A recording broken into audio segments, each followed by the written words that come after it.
Hi சகோதரங்கள் எல்லாருக்கும் வணக்கம். என்னென்னா இப்போ நம்ம ரோடு யூனிவர்சிட்டியில் உள்ள இண்டோர் ஸ்டேடியத்துக்கு நிற்கிறோம். இப்போ பட்ச் மீட் நடக்க போகுது. பட்சிகளுக்கு இடையிலான ஸ்போர்ட்ஸ் மீட் நடக்குது உள்ள. நாங்கள் நேற்று ஃபுட்பால் விளையாடுறது வாலிபால் நமக்கு இருக்குது. இப்போ பேட்மிண்டன் நடக்க போகுது. மற்ற வீடியோக்களை நம்ம இண்டோர் ஸ்டேடியத்துக்குள்ள பார்க்க நம்ம பழமையாக இந்த வீடியோவுக்கு நான் தான் கூடுதலாக வீடியோ எடுத்து கைக்குன்னா இன்றைக்கு என் நண்பன் வீடியோ எடுத்தவர் இவர் தான் கிளிநொச்சி பொடியன் டிஜேட்டிலாம்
நம்ம பொடிகளோட இப்போ ரெஸ்ட் எடுக்கிற டைம்.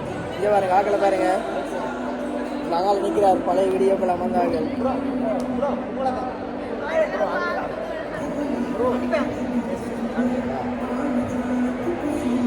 அவர் கண்ணாடியா நினைச்சிட்டாப்புல எப்படியா